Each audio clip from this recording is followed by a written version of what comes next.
Why is it that some of us, normally sane individuals, will spend most of the year building and growing and planting to have success in our gardens?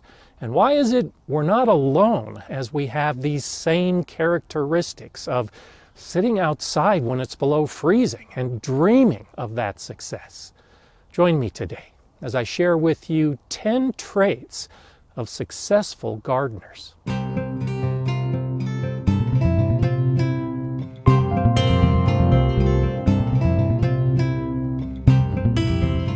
Hi, I'm Gardener Scott, and I've been gardening for more than 30 years.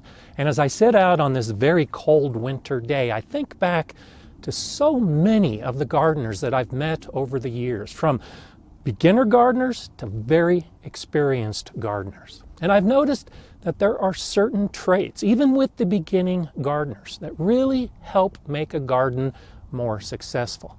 And it's those traits that I want to share with you today. Now, you don't need all 10. Just 1 or 2 or 3 are enough to get you down that road of gardening success. But eventually, after you've been doing this for a while, like me, you'll tend to recognize all 10 of these beneficial patterns in our behavior that really make gardening not only fun, but successful. Successful gardeners are optimistic. The optimism of gardeners, I think, really sets us apart from the average person. We're always looking forward to something new happening along our gardening journey, and we're always expecting that it's going to turn out great. We're looking forward to the new seeds we're going to buy, and then starting those seeds, and then putting the plants in our garden and getting them to grow and reaching that point of harvest. And we know that the harvest is going to be great. Even though we suspect there will be problems along the way, when those problems hit, it's okay. We know it's going to happen, and we're looking forward to the success that we're sure is going to be at the end of the season. And even if the end of the season doesn't give us the success that we were hoping for, well, we're always optimistic for the next season because it's always going to be better. The gardening journey is good at every step, even with those setbacks. But because we're optimistic, we just keep doing it. Successful gardeners are patient. It's our patience that keeps us doing it, that keeps us gardening. It allows us the time to sit in a cold winter garden and dream of the season ahead. I'm patient. I know I can't be growing plants in the ground right now, especially with snow on the ground. But there are other things I can be doing indoors to prepare for the next season.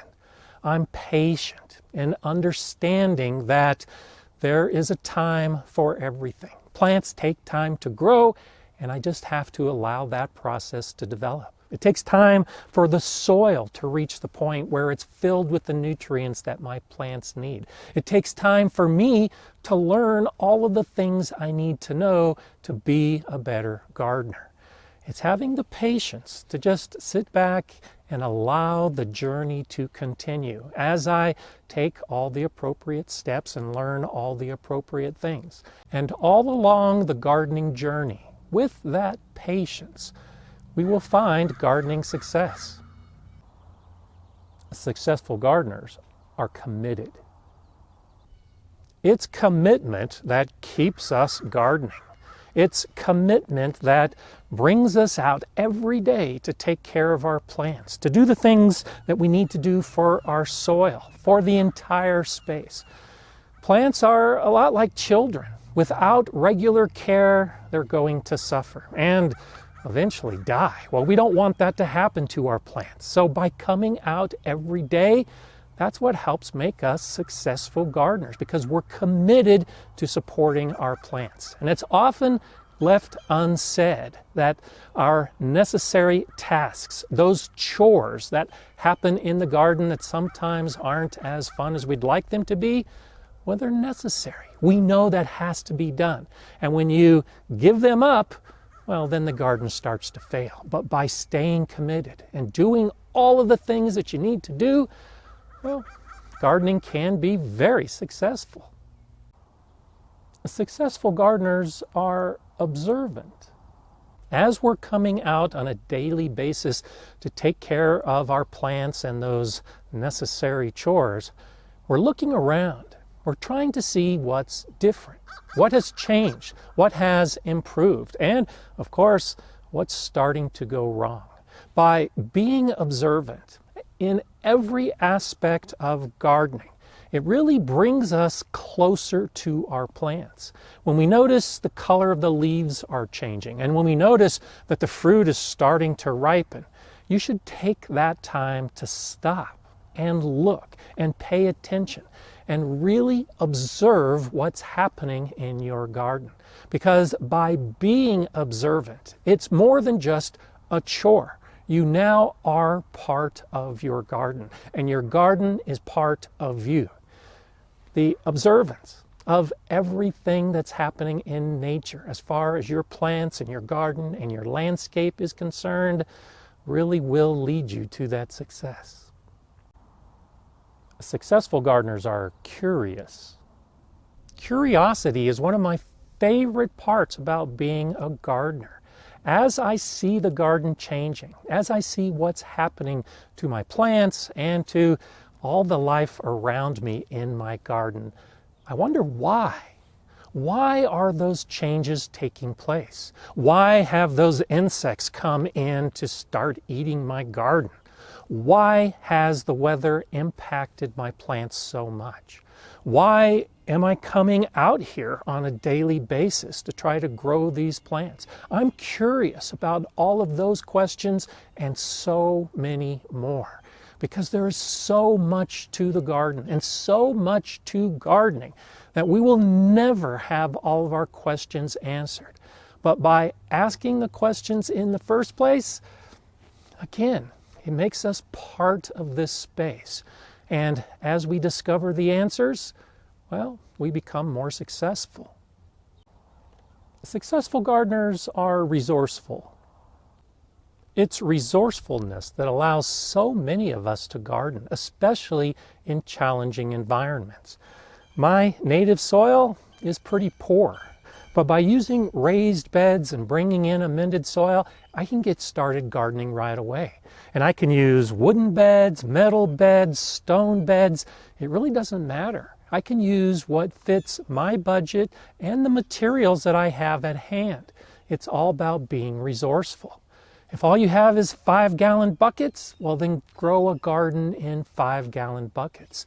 If your season is too short, well, by learning how to extend your season and be resourceful, you can grow some of those plants that you might not otherwise be able to grow. It's expanding our knowledge base and the world around us to be able to grow what we want to grow, in addition to what we think we need to grow.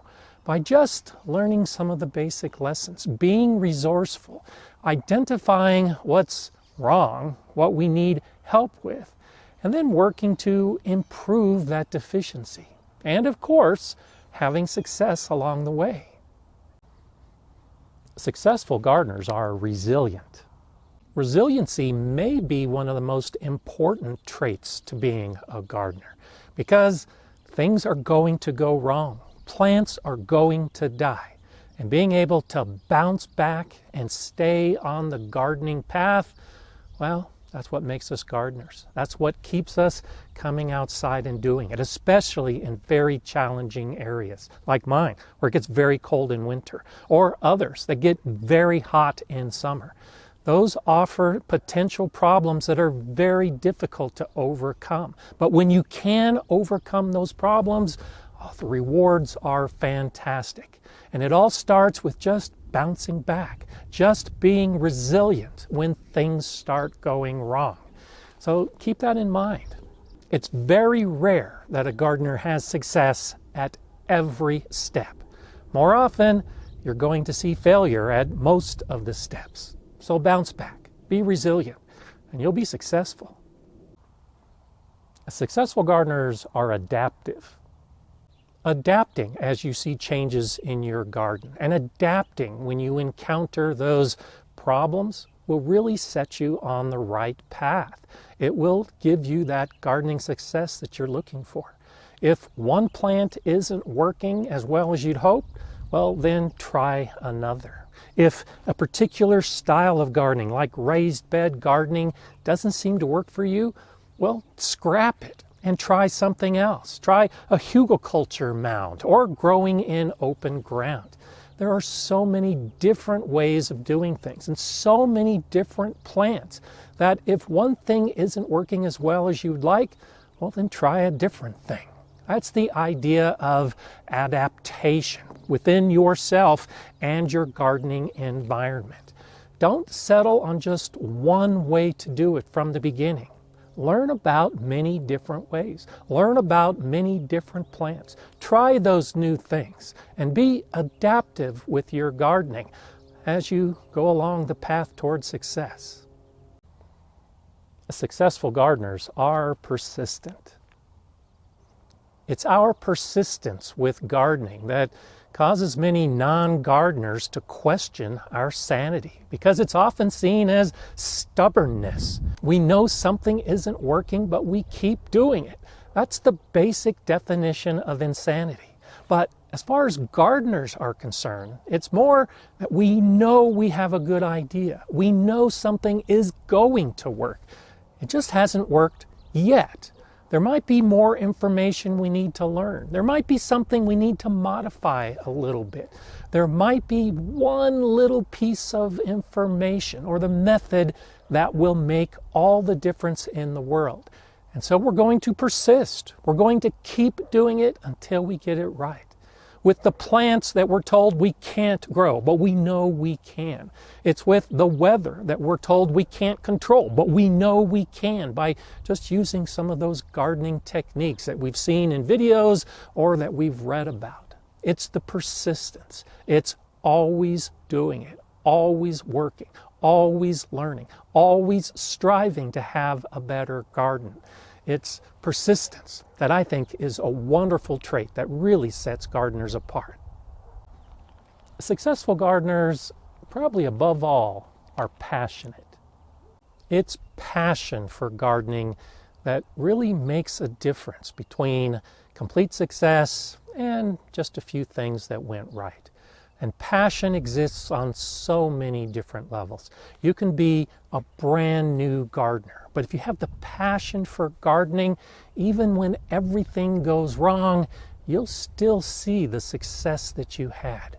Some of us are obviously passionate about it. That's why we've been doing it for decades, and that's why we keep doing it.